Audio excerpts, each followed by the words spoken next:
মুরগির মাংস ভুনা হচ্ছে।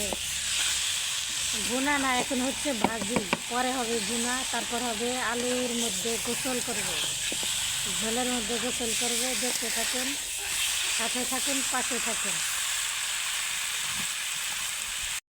নির্লজ্জ সবজি হচ্ছে আলু, সব কিছুর সাথেই মিশে যায়, এর কোনো কালার নাই, কোনো রং নাই, গন্ধ নাই।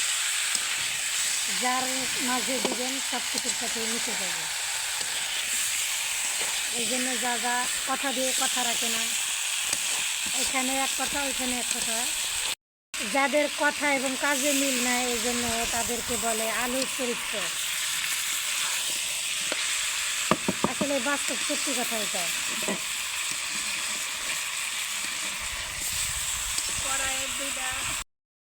এই যে দেখুন কত ঝোল দিয়েছে ভাবি, মুরগির মাংসগুলো কিভাবে গোসল করতেছে।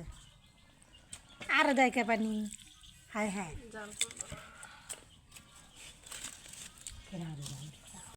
শুক্রবার মানেই খাওয়া দাওয়া ভালো কিছু, তো মাছ মাংস তো থাকবেই, সাথে যদি বেগুন ভাজি হয় তো মন্দ হয় না। তরকারিভাবে বেগুন ভাজি পছন্দ অবশ্যই জানাবেন। তা আমার তো অনেক পছন্দ। বেশি ভালো লাগা এবং পছন্দের জিনিস নাকি বেশিক্ষণ থাকে না। তো আমার হয়েছে সেই এত স্বাদ, এত পছন্দ করে মজা করে বেগুন ভাজি করা হলো, তারপরে খাওয়ার সময় মনে নেই কেমনটা লাগে বলেন।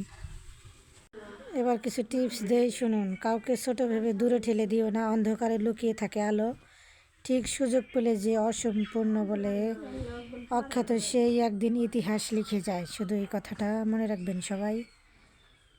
তো বেগুন ভাজিগুলো প্রায় হয়ে গেছে, এক পাশ উল্টিয়ে নিচ্ছে ভাবি, ভাজি করতেছে বেগুন, আমি শুধু ভিডিও করতেছি।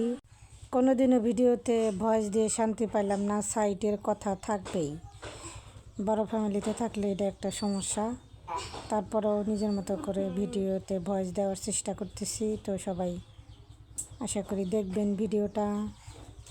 ধন্যবাদ সবাইকে। রান্না করলাম আর খাবো না, এটা কখনো হয়? কালিজিরা ভর্তা এটা।